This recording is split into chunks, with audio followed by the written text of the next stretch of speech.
The O'Reilly Factor's on tonight. If I'm fortunate enough to be your president, we're going to roll up our sleeves and get to work, because that's when we're at our best. Hillary Clinton could lose. Talking Points will tell you how and why. Also, the latest polling cannot be pleasing the Clinton campaign. There is new evidence that the FBI's investigation of the Clinton Foundation is not dead. Secretary Clinton has new problems on the foundation front. We'll have the latest information on that very important story. What is great about this country? Moonshine liquor. That's what us hillbillies like. Also tonight, Waters going to West Virginia to ask the folks what's good about the country and what's not so good. Would you ever take me hunting? Yeah, I would. I don't know if you can keep up. Caution. You are about to enter the no-spin zone. Factor begins right now.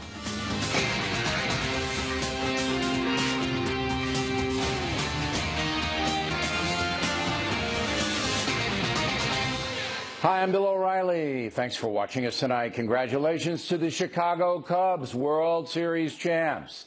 Joe Madden and his crew deserve it, and we'll talk about it in the tip of the day. But first, Hillary Clinton could lose the election. That is the subject of this evening's Talking Points memo. Most of the polls say the same thing. Donald Trump's gaining momentum. FNC's analysis of the Electoral College now has Hillary Clinton only slightly above the 270 votes needed to win. So there should be grave concern in the Clinton camp.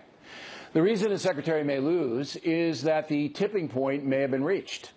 If you are familiar with Malcolm Gladwell's theory, bad things mount up, then suddenly, at a dramatic moment, everything comes crashing down. For Hillary Clinton, the FBI may be the tipster. Not only is the email investigation now reopened, but Fox News is reporting that the Clinton Foundation also under heavy scrutiny by federal investigators. We'll give you the facts on both stories in just a few moments. It seems many voters are becoming disenchanted with the entire Clinton situation because the controversies are seemingly endless. We're not talking about fervent Democrats or liberal zealots. We're talking about ordinary Americans who vote on the basis of what is best for the country. Now, early in the campaign, Talking Points gave Hillary Clinton some good advice, and that was to speak directly to the American people through a series of interviews, explain the email stuff, spell out the Clinton Foundation controversy, give straight answers to straight questions. The Clinton campaign told us she would likely do an interview with the Factor. That has turned out not to be true. Even when Mrs. Clinton did appear here on the phone, talking about the terror attack in France, she indicated she was going to speak with me. But this isn't personal. Since September 12th, Hillary Clinton has not done not one, national television interview with a journalist. She is hiding. She is also imperious, feeling that she's above questioning. And if elected president, you can expect very little interaction with the press or with the folks from Secretary Clinton. So all of this, the continuing ethical problems, the detachment from the voters, the attitude that she deserves the presidency, all of it is playing into her declining poll numbers. There are 5 days left before the vote. We expect more hacking leaks and perhaps some new personal attacks on Donald Trump. But the only thing holding Mrs. Clinton up right now is Mr. Trump's negatives. But they will not mean very much if the marginal Clinton support stays home on Election Day, and that's a very real possibility. Summing up, Hillary Clinton thought she had the election locked up, but she could very well find herself defeated come November 8th. The tipping point may have been reached. And that's a memo. Now for the top story. 2 investigations concerning Secretary Clinton. Fox News anchor Brett Baer broke the story last night. The FBI is seriously looking at the Clinton Foundation, trading access for charitable money.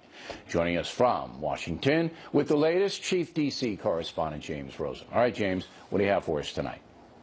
So, Bill, we all know that the FBI has reopened the investigation into Secretary Clinton's private server.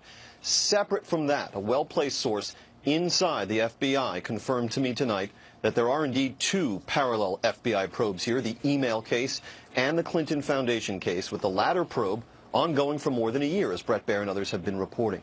I am told that the consensus view among FBI agents is that the foundation case is stronger than the email case now, but chiefly because of the way the email case was handled. In particular, the agents are just furious that James Comey and the DOJ, for example, authorized immunity deals for both Cheryl Mills and Heather Samuelson, two lawyers for Hillary Clinton, the latter of whom actually reviewed all the emails for her, rather than using the immunity grant with one of them as leverage to have her flip and deliver the other. And let me stop you there. And the other thing is, we know that there was no grand jury, so everything had to funnel through a political process in the Justice Department run by Loretta Lynch, the Attorney General, who is under deep suspicion now that she is covering for Hillary Clinton. But let's get back to the foundation. The essential FBI allegation or what they're interested in is that as Secretary of State, Hillary Clinton allowed people to donate money and then they got favors in return. Is that what it is?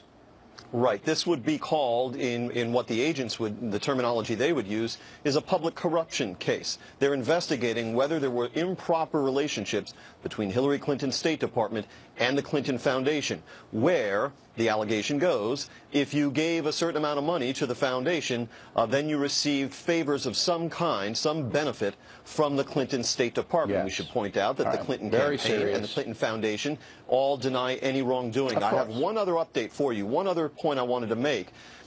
With regard to the email case, which again has been reopened by the FBI, I asked this source inside the FBI, a veteran with decades of experience, if there's a single individual within the FBI who believes that the Secretary of State's private server wasn't hacked. And this source said no, and added, it's pretty certain she was hacked. Yeah, and there are fingerprints that they can see if it was hacked. But I don't want to do speculation, Rosen, tonight. When you get who's hacked it and what they got, then that's going to be huge. And we appreciate it very much, as always. Now let's go to Ed Henry, who's also in Washington this evening. He's following the email situation. So what's going on in that precinct, Henry? Bill, a couple of major developments, and here's why it matters. Number one, we're hearing tonight that as the FBI sifts through some of the emails on Anthony Weiner's laptop, that some of them, in fact, connect between Hillary Clinton and Huma Abedin. Why is that significant? Last weekend, when this story broke about James Comey sort of renewing this, the Clinton camp tried to spin it and say, this is just Huma's emails, nothing to do with Hillary Clinton, and it's probably just duplicate stuff we've seen in previous document dumps. An FBI source telling me tonight, no, they're getting hits on things that are new that they had not seen before. So it raises more questions. All right, about let me veracity. stop you there. Yeah. So what would the FBI would be looking for would be national security information going from Hillary Clinton's private server, all right, which we all know she's used and she's admitted it, into Ms. Abedin's computer, all right, which Anthony Weiner has access to.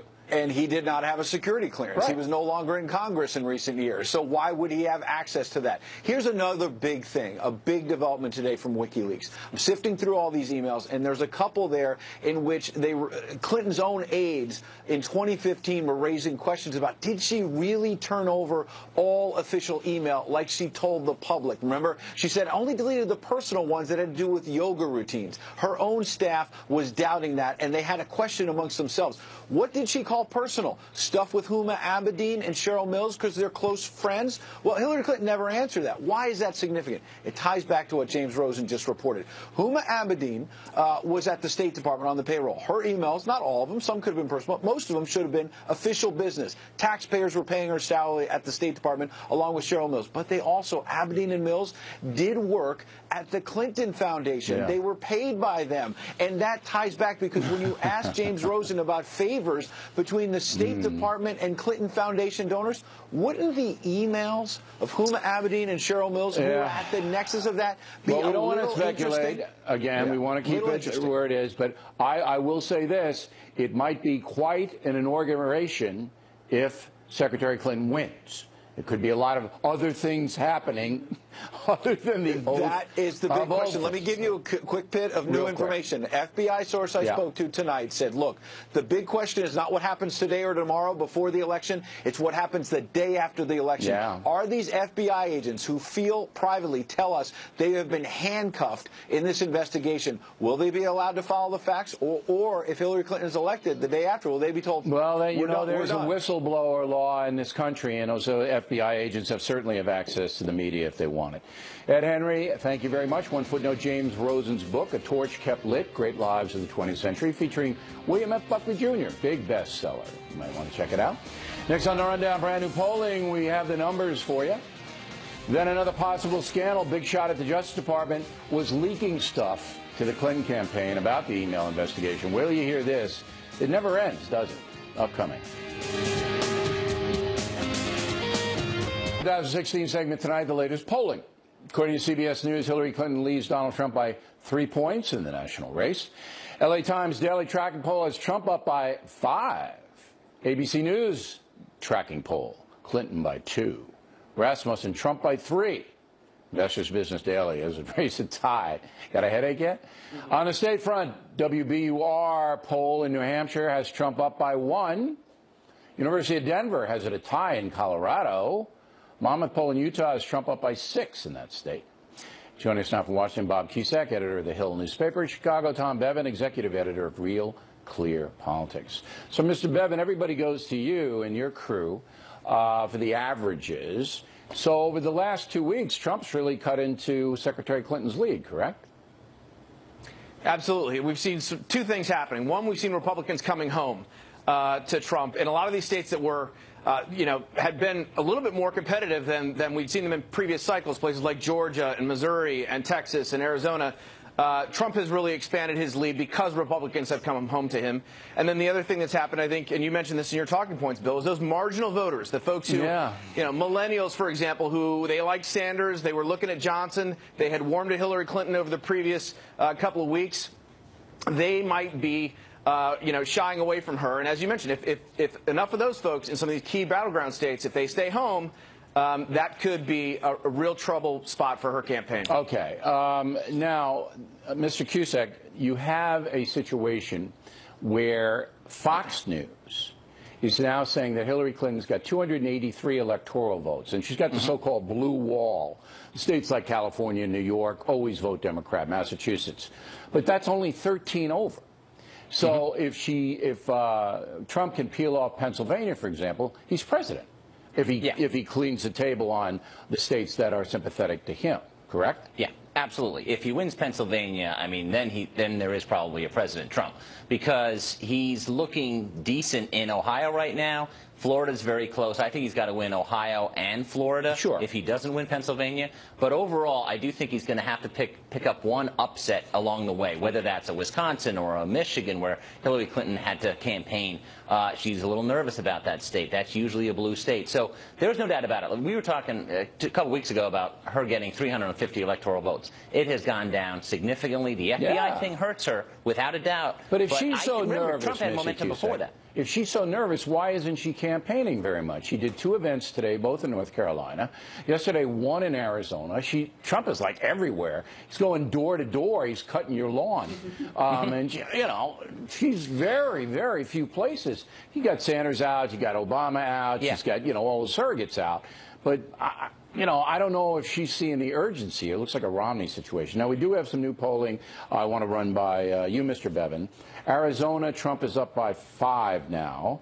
In, I don't even know what poll it is, but I just got it. Georgia, Trump up only by 1. That's interesting. Texas, Trump up by 9. Those are new in tonight. Do you see any states, Mr. Bevan, where Romney won, where Trump might not win?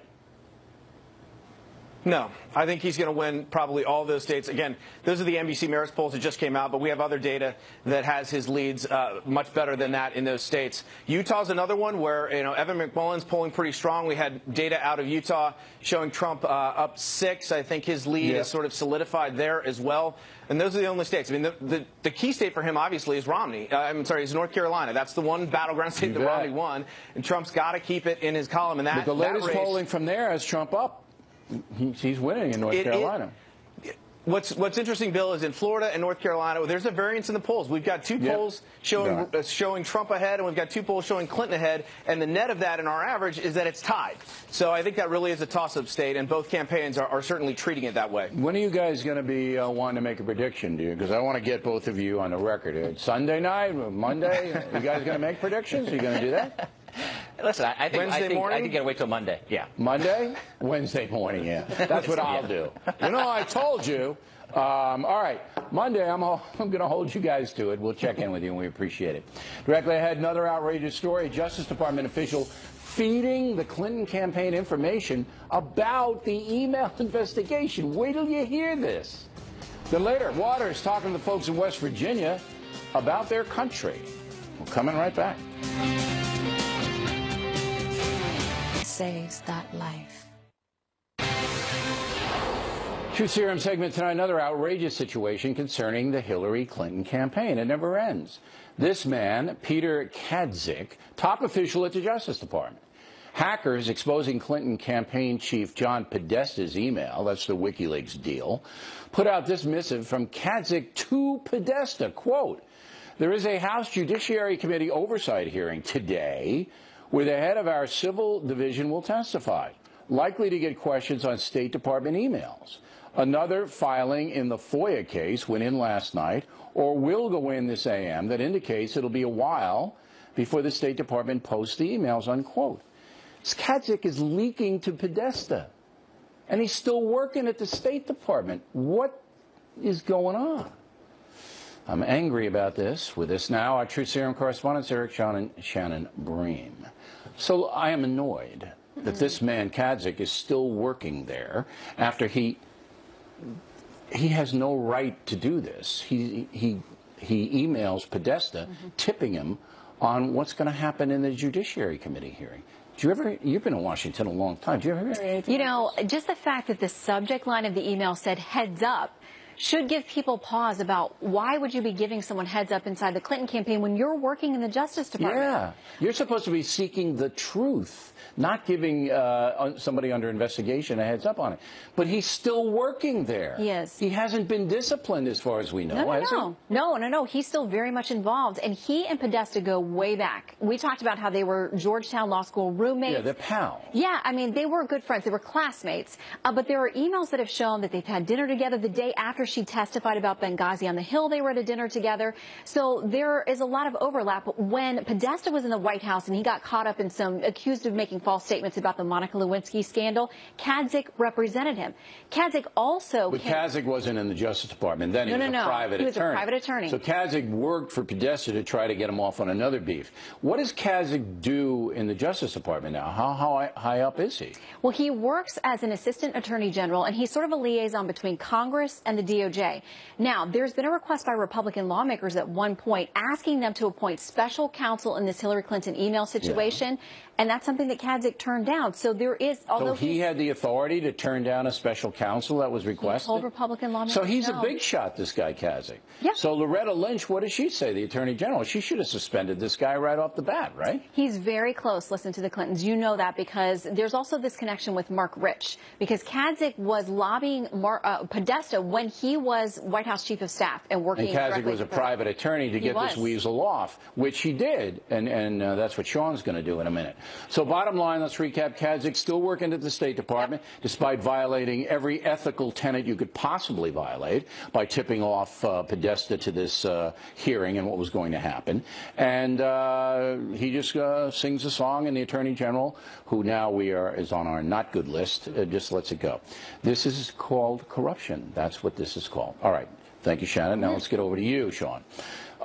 In 2001, you interviewed President Clinton about this seedy, sleazy Mark Rich pardon, correct? I did. Roll the tape. Mr. President, did you hand out the pardons as favors to political supporters? Absolutely not. And what do you think of the perception that the pardon to Mark Rich was a payoff to Denise? Well, there's no evidence of it. It's just something that's been charged. All right, so now the Mark Rich pardon back in the news. Why? Because there's a website or a Twitter site that the FBI has called the FBI Records Vault. It's been dead, totally dormant for more than a year, since last October 8th, 2015, and on Sunday night it suddenly comes to life. Kicks out an old tax case about Fred Trump, Donald's father, and also kicks out this. These are the FBI files that it has, heavily redacted, about the Mark Rich and why he got a pardon. Now, Mark Rich, when you said Denise, that's his wife, yes, who gave millions of dollars to the DNC, right? Yeah, Denise Rich was his ex-wife, well-known New York socialite, lived on Fifth Avenue, a songwriter. She donated $1 million to Democratic causes, including Hillary's 2000 campaign. And money to his library, right? $450,000 to the Clinton Library. To the Clinton Foundation, which was then going to build the library. All right. And then after she donated almost $1.5 million, suddenly her ex-husband, living in Switzerland, yes. All right, he couldn't come back here, would have been arrested, gets a magical pardon. He's the worst tax cheat in U.S. history. Yeah, $48 million worth. And that was after Denise gave the money to the Clinton Library and the DNC. Yeah, he was pardoned on the last day that the president was in office at All the right. time. No charges. It was closed in 2005. You know who the prosecutor at one point was? James Comey. James Comey was supposed to prosecute, but didn't prosecute because no charges were brought in the case. He oversaw it earlier in the late 80s. By the time the charges weren't. I mean, your head blows off. You know, I feel sorry for you guys watching the program because it's just one corrupt thing after the other. They are allegations, but the evidence is so overwhelming. You're seeing emails, you're seeing, you know, quid pro quos all over the place. All right, we appreciate it, guys. Thank you very much. Playing more Heads Factor moves along this evening. Bernie Goldberg will analyze how Trump and Hillary are handling the national media right now. That should be interesting.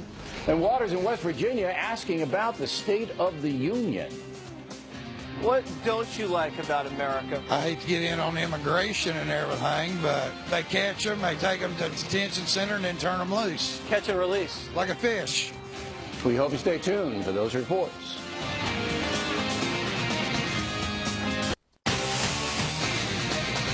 Personal Story segment tonight. Last week we spoke with Elvira Salazar, an anchor woman for Mega TV in Miami. She was supposed to get an interview with Donald Trump, but he kind of walked out on it. That interview was never rescheduled. Ms. Salazar joins us now here in New York City. Are you angry about this? No, not really. I think it was the right thing for them to do. I think it was the right move. You know, he called me on the phone Tuesday night, and he said he wanted to apologize for not talking to us, that he wanted us to know that he did want to talk to the Hispanic community, but that at this hour he needed to stay focused and he needed to not get off track. All right. So he was polite. He was a gentleman. He called you and he explained. I would be teed off, but you're much nicer than I am. Now, as far as Hispanics in Florida are concerned, Donald Trump needs a big turnout on his behalf to win that state. Do you think it's going to happen? Oh, I think Cuban Americans could really help him tremendously.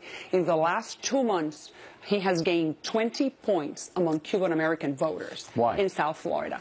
I think President Obama has helped him tremendously with his Cuba policies.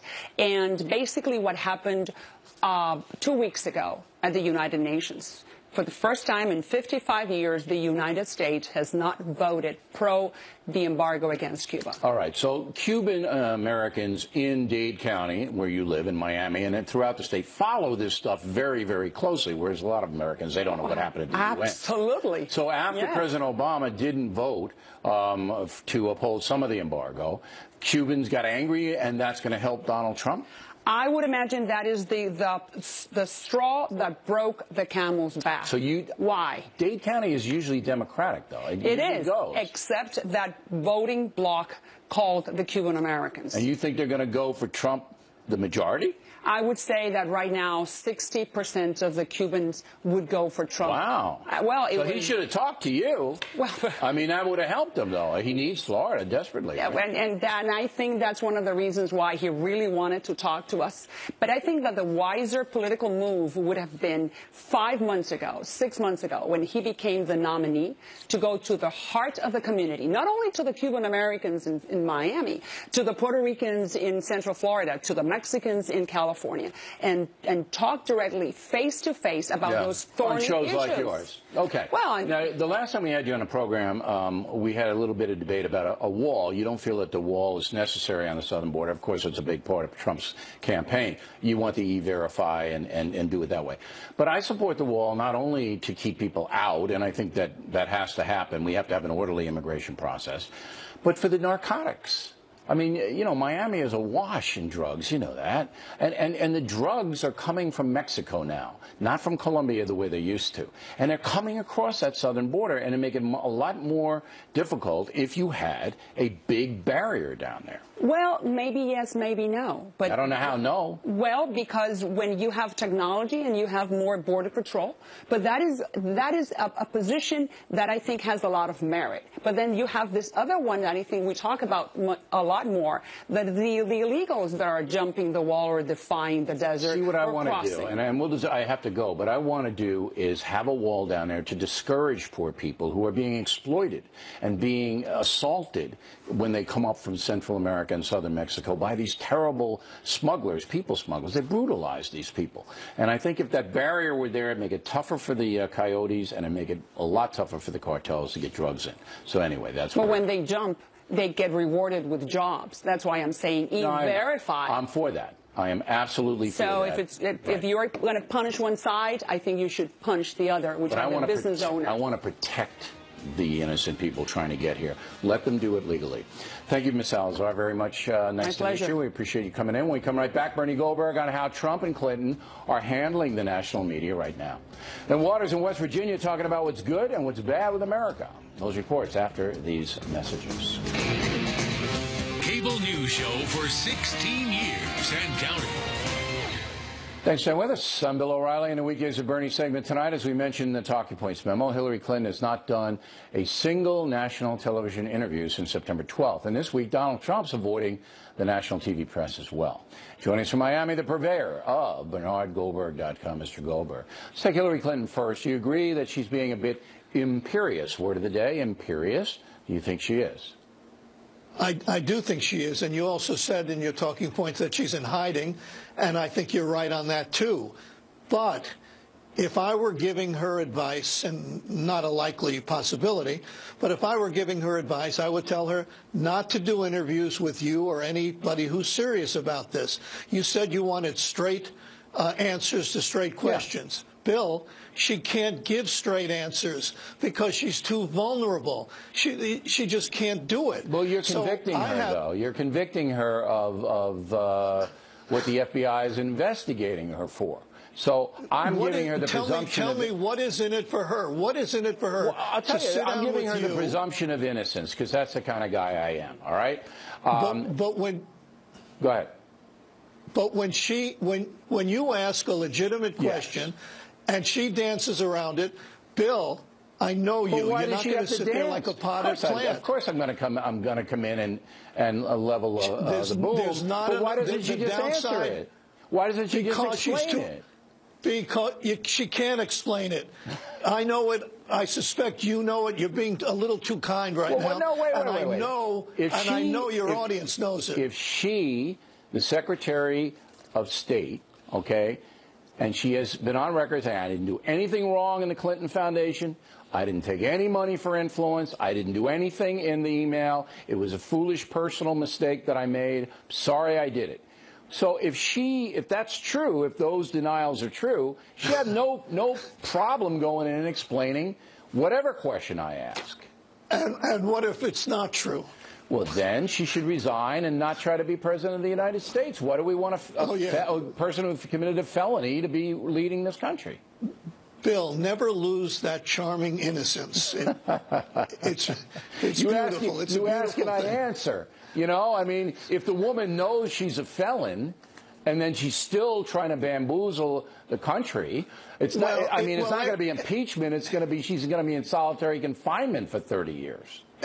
Everything isn't a crime. Look, let's think one question that isn't on the daily news. And it's a legitimate question. I think you'll agree. What if you say, you know, you said, Mrs. Clinton, that when you left office in 2000, when your husband left office, you were dead broke. Those are your words, not mine. You were dead broke. Now you and your husband are worth over $100 million. How'd that happen in 15 years? It's a good question. Absolutely. And she'll say, well, we were lucky and fortunate to have people pay us to speak, and we made good investments, and blah, blah, blah, blah, blah, blah. You know what that. Right, and you would never take that, and you know it. Well, I might be skeptical in my follow-up questioning. Influence. Right. But I gave her advice to level with the folks. She rejected my advice. Now, Trump, you couldn't get him off TV. And now for the last week, he didn't want to be on TV anymore. What's going there? Yeah, I think that makes sense, too. I mean, in a political sense. If he does an interview, except if it's an incredibly friendly interview, then the journalist controls the agenda. But if he goes to a rally where everybody loves him, he does the rally, he picks the subject, nobody's questioning him. It winds up on the local news at 6 o'clock that night in North Carolina or Ohio, wherever, and he gets his point out with no interrogation. I know, but he reaches so many more people when he does shows like this, which reach millions and millions and millions. But he's not going to win any more votes than he's already won by being on this network or national television in general. The laser focus now. People who weren't paying attention, now the World Series is over, they're kind of locked in. So I'm not sure that's right. Bernie, always great to talk with you. Thank you. Waters on deck. The West Virginia edition. What do the folks there think about their country these days? Waters is next.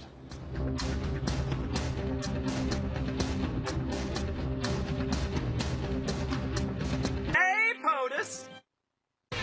Back at the book segment tonight, Waters' World, as has been widely reported, about 2/3 of Americans believe the country's headed in the wrong direction. But why? We sent Waters to West Virginia to ask the folks about what's good and what's bad with America.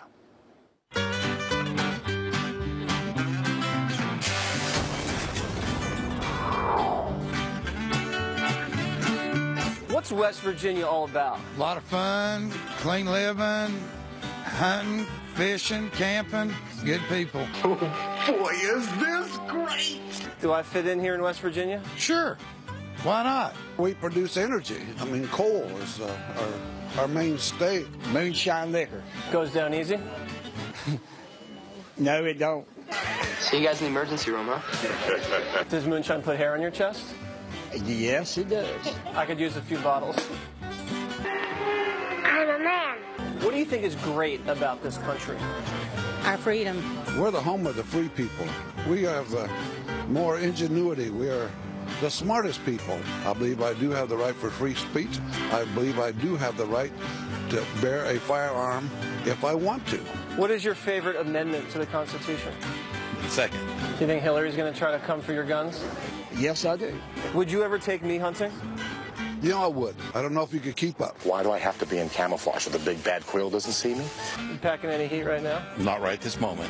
I am. Oh, good. Have you seen the gun show? Oh, yeah. 22s don't count. Have you seen the gun show? Oh, you done insulted me, and I got to kick your ass right now. In your opinion, what is great about this country? We're going to have a woman president. What do you think we need to do to change America? Put Donald Trump in. What is great about America? That we are not going to be overcome by anybody else because we already established ourselves. Don't even let the Russians think about it. Don't even let the Muslims think about it. Boy, that escalated quickly. Do you think we're winning the war against Islamic terrorism? No, it's too widespread. Do you think you could take me? Probably. You're probably right. What don't you like about America? I hate to get in on immigration and everything, but they catch them, they take them to the detention center, and then turn them loose. Like a fish. There's no jobs here for the people that's here. They're bringing them other people in here, and it's uncalled for. What is bad right now about America? I think it's the people have no hope.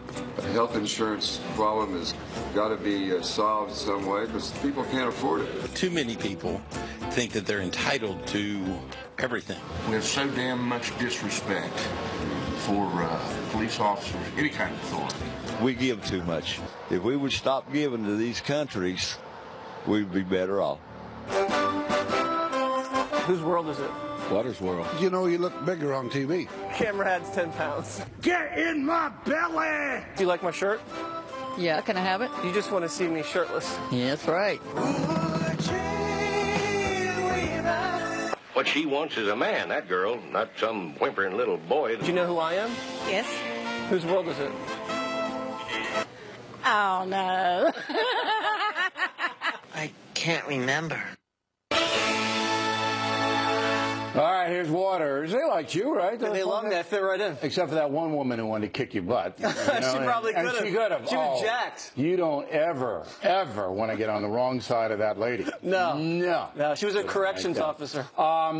Would you say that West Virginia is Trump territory? Well, according to the polls, he's up by 20. 20 in West So, I mean, Obama's war on coal has been effective. Well, Hillary Clinton also made a comment about, you know, she's going to put the coal miners out of business. Yeah, they're already half out of that business.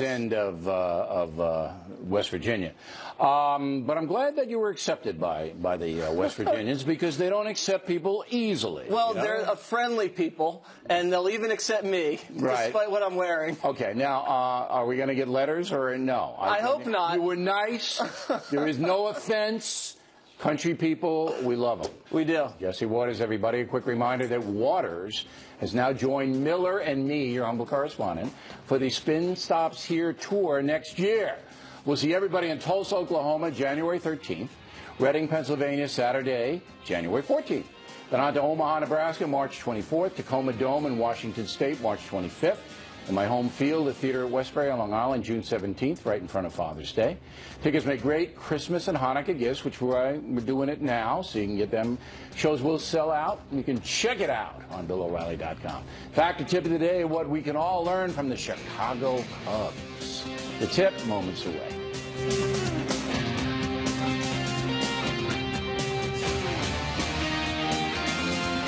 Viewer email. Back to tip of the day, the Chicago Cubs teach the world a lesson in a moment. But first, as you know, our website, BillO'Reilly.com, is in business to help worthy charities and also to get you some solid information and great gifts for the holiday season. So we have a brand new line of Christmas and Hanukkah stuff. Get an early jump, check it on out. You'll like it. Now the mail. Dwayne Osborne, La Merida, California. Mr. O'Reilly, one moment you suggested Hillary Clinton might check the oath of office with handcuffs dangling from her wrist. The next you say you don't take cheap shots. That appears to be inconsistent. The cuffs line was a jest, Dwayne, but I cede your point.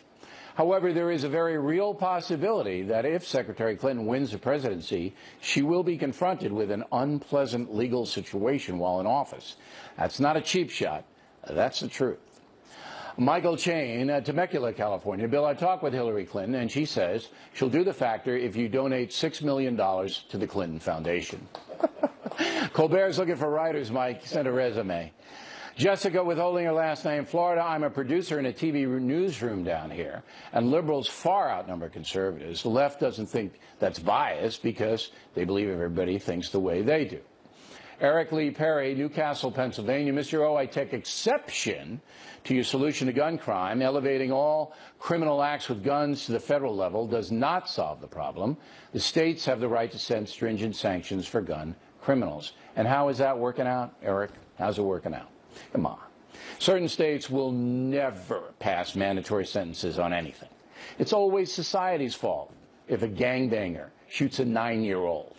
Only tough federal penalties will stem the violent tide in this country. Robert France, Tacoma, Washington, where we'll be. Mr. O'Reilly, thank you for writing Killing the Rising Sun. I often wondered why my father had such disdain for the Japanese. He was a B-24 pilot who bombed the River Kwai Bridge. Well, my father had a measure of respect for the Japanese people, not the military, but the folks. He was in the occupation after the Japanese surrendered, and he was impressed by the discipline of the people. Roderick Walsh, Bridgewater, Massachusetts. Mr. O'Reilly, your style of writing brings me back to the Edward R. Murrow program. You make history interesting, and Murrow did the same thing. Well, I appreciate the compliment, Rod. And a very happy birthday to Clara Demers in North Dakota, 106 today. Wow. You send me the menu, Clara, what you're eating. I just want to know. And finally tonight, the factor tip of the day. And therein lies the tip of the day. When you are behind, when you are down, when things are not going your way, get ferocious. Go out there and blast off. If you lose, so what? But if you don't give up, you could win, as the Cubs proved. Way to go, guys. Enjoy your parade tomorrow. And congratulations to the Cleveland Indians, who had a terrific season. And it was really an interesting competition. See, that's what America great. Competition. And you saw it. Chicago and Cleveland competed. And the Cubs won, and they deserved it. That is it for us tonight. Please check out the Fox News Factor website, which is different from BillO'Reilly.com. Also, we would like you to spout off about the Factor from anywhere in the world. O'Reilly at FoxNews.com. O'Reilly at FoxNews.com. Name and town if you wish to opine. Word of the day, do not be fatuous. Right into the Factor. Now, tomorrow, there is word that the Bush family is not voting for Donald Trump. What do you think about that? We're going to explore it tomorrow. There'll be a little controversy there, but we'll have it for you on the Factor. Again, thanks for watching us tonight. I'm Bill O'Reilly. Please remember that the spin stops right here, as we are definitely looking out for you.